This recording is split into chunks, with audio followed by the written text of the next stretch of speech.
Assalamualaikum, jumpa lagi. Nah, kali ini kita akan membahas tentang soal TWK, di mana soal-soal seperti ini sering muncul pada tes P3K ataupun CPNS nantinya. Oke, seperti biasa sebelum kita membaca soalnya, terlebih dahulu saya minta tolongnya untuk klik subscribe, like, dan juga komen, dan juga jangan lupa aktifkan tombol loncengnya supaya tidak ketinggalan informasi terbaru. Oke, untuk soal yang pertama, salah satu contoh nilai persatuan Indonesia adalah bahwa semangat kebangsaan diarahkan pada perlindungan segenap bangsa dan seluruh tumpah darah Indonesia yang senasib sepenanggungan dalam bingkai NKRI. Bukti bahwa nilai tersebut digali budaya bangsa Indonesia adalah A. Perjuangan kemerdekaan dilakukan oleh semua rakyat Indonesia. B. Sikap patriotisme dan nasionalisme sudah tumbuh sejak penjajahan. C. Semangat rela berkorban untuk kemerdekaan bangsa Indonesia. D. Kerelaan bergabung menjadi bangsa Indonesia yang merdeka. Dan E. Kuatnya rasa persatuan dalam memperjuangkan kemerdekaan Indonesia. Oke, di sini kita pahami dulu bahwa kata kunci dari soal ini adalah tentang nilai ya. Contoh nilai persatuan Indonesia, dimana ini yang menggambarkan tentang semangat kebangsaan yang mengarah pada perlindungan segenap bangsa ya. Nah, jadi di sini yang diminta bukti ya dari nilai tersebut atau nilai tersebut di mana ini digali dari budaya bangsa Indonesia. Oke, untuk yang A-nya, perjuangan kemerdekaan dilakukan oleh semua rakyat Indonesia.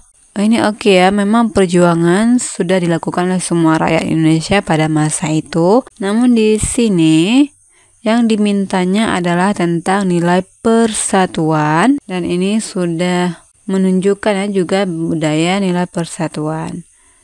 Oke, di sini kita pending, kita cek juga B, C, D, dan E-nya. Untuk yang B, sikap patriotisme dan nasionalisme sudah tumbuh sejak penjajahan.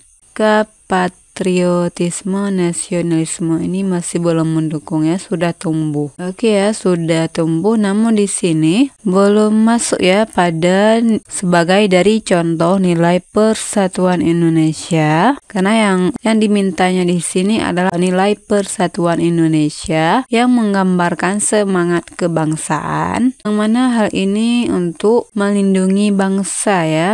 Dan ini masih belum tepat untuk yang B. Kemudian yang C, semangat rela berkorban. Ini juga sama ya, menunjukkan jawaban yang hampir persis sama, namun ini masih belum mendekati tentang nilai persatuan yang mengandung dengan semangat kebangsaan ataupun yang mana berasal dari budaya ya. Nah, ini digali dari budaya, ini kata kuncinya digali dari budaya bangsa. Ini semangat rela berkorban, ini belum termasuk bagian dari budaya ya. Kenapa? Mereka memperjuangkan kemerdekaan karena dari rasa pahit mereka. Kemudian yang D, kerelaan bergabung menjadi bangsa Indonesia yang merdeka. Ini juga sama ya, C dan D-nya. Jadi ini kita palang. Dan yang terakhir, kuatnya rasa persatuan dalam memperjuangkan kemerdekaan Indonesia. Nah, di sini antara A sama E, mana yang lebih tepat? Oke, langsung saja kita jawab bahwa nilai ataupun jawaban yang benarnya adalah yang E ya, yakni kuatnya rasa persatuan. Ini adalah bagian dari contoh dari nilai persatuan Indonesia yang mana digali dari budaya bangsa Indonesia itu sendiri, yang mana artinya di sini adalah adanya rasa persatuan dalam memperjuangkan kemerdekaan Indonesia. Selanjutnya pertanyaan nomor 2. Peristiwa pada 28 Oktober 1928 merupakan tonggak penting dalam sejarah lahirnya bangsa Indonesia. Para pemuda dari berbagai suku dan daerah berkumpul untuk mengikrarkan sumpah yang dikenal dengan Sumpah Pemuda, bercermin dari peristiwa sejarah tersebut yang tidak termasuk ke dalam nilai nasionalisme yang dapat digali dan diamalkan oleh generasi penerus bangsa adalah A. Kepedulian generasi muda terhadap nasib bangsa. B. Keberanian melawan kolonialisme. C. Mengorbankan semangat kesukuan dan kedaerahan dalam berjuang. D. Menunjukkan eksistensi generasi muda Indonesia saat itu kepada pihak kolonial. Kemudian yang terakhir yang E. Semangat kebersamaan untuk berjuang. Oke, di sini sebelum kita membahas jawaban dari soal ini, terlebih dahulu kita pahami ya kata kunci dari soal nomor 2 yang bawah. Nah, di sini menggambarkan tentang sejarah ya peristiwa yang terjadi pada 28 Oktober 1928 yang mana di sini dari peristiwa ini menjadi tonggak ya. Jadi tonggak yang paling penting yang mana lahirnya sejarah bangsa Indonesia. Jadi para pemuda dari berbagai suku daerah ini berkumpul mengikrarkan sumpah dari peristiwa tersebut, di mana yang dikenal dengan Sumpah Pemuda. Jadi dari peristiwa ini yang tidak masuk ke dalam yang tidak termasuk. Nah, di ini ya kata kuncinya, yang tidak termasuk dalam nilai nasionalisme yang dapat digali dan diamalkan oleh generasi seterusnya. Oke. Untuk yang A-nya, kepedulian generasi muda terhadap nasib bangsa, ini termasuk ya bagian dari sikap yang harus kita amalkan ya untuk mempertahankan kemerdekaan Indonesia. Kemudian yang B, keberanian melawan kolonialisme. Nah, ini juga sama ya, bagian dari sikap yang dapat digali dan juga diamalkan.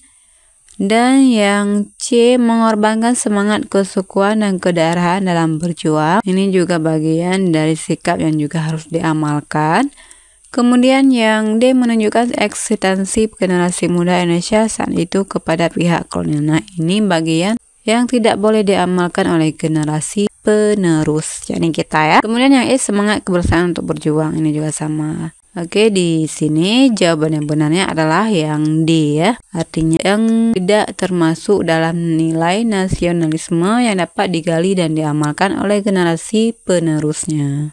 Selanjutnya pertanyaan nomor 3. Pada suatu hari di tempat ibadah diadakan kegiatan ceramah yang mendatangkan pembicara tokoh agama. Pembicara menyampaikan pro dan kontra ideologi Pancasila apabila ditinjau dari ajaran agama. Berdasarkan cerita tersebut, respon manakah yang paling tepat yang sesuai dengan konsep kebinekaan untuk menghadapi tindakan di atas? Meminta penyelenggara menghentikan acara karena membahayakan eksistensi NKRI berdasarkan Pancasila.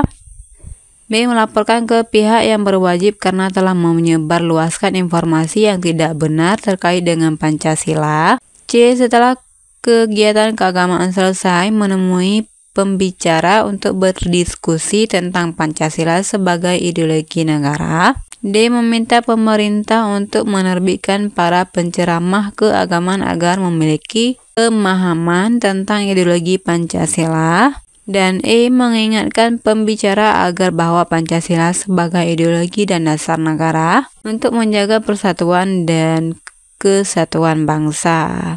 Oke, di sini ini penjelasan tentang pada tempat ibadah diadakan, yang mana ini ada kegiatan ceramah ya dari tokoh agama, dan tokoh agama ini menyampaikan pro kontra dari ideologi Pancasila. Jadi di sini responnya yang diminta adalah respon kita dalam menghadapi tindakan di atas, dan ini sesuai dengan konsep kebinekaan. Jadi tindakan apa yang harus dilakukan. Untuk yang A-nya, meminta penyelenggara menghentikan acara karena membahayakan eksistensi NKRI berdasarkan Pancasila. Ini meminta menghentikan, ini masih tidak menunjukkan dari konsep kebinekaan kita ya.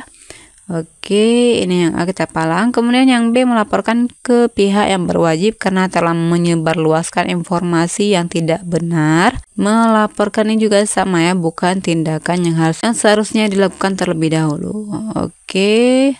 Kemudian yang C, setelah kegiatan keagamaan selesai, menemui pembicara untuk berdiskusi tentang Pancasila sebagai ideologi negara. Ini oke. Artinya kita tidak langsung melakukan tindakan seperti kedua di atas, A dan B ya. Bagus. Kemudian yang D, meminta pemerintah untuk menerbitkan para penceramah keagamaan.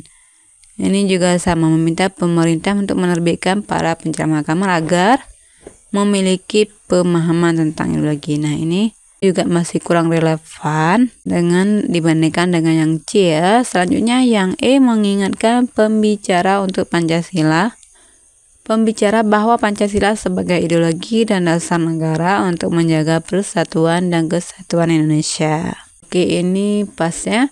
Jadi antara E sama C, mana yang lebih efektif atau lebih tepatnya dalam menghadapi ceramah tersebut ya? Tentu yang mengingatkan pembicaraan ataupun setelah kegiatan agamaan selesai. Nah, tentu yang C ya, jawaban yang paling benar dalam pertanyaan nomor 3 ini. Oke, cukup sampai dengan 3 pertanyaan terlebih dahulu kita bahas pada kali ini.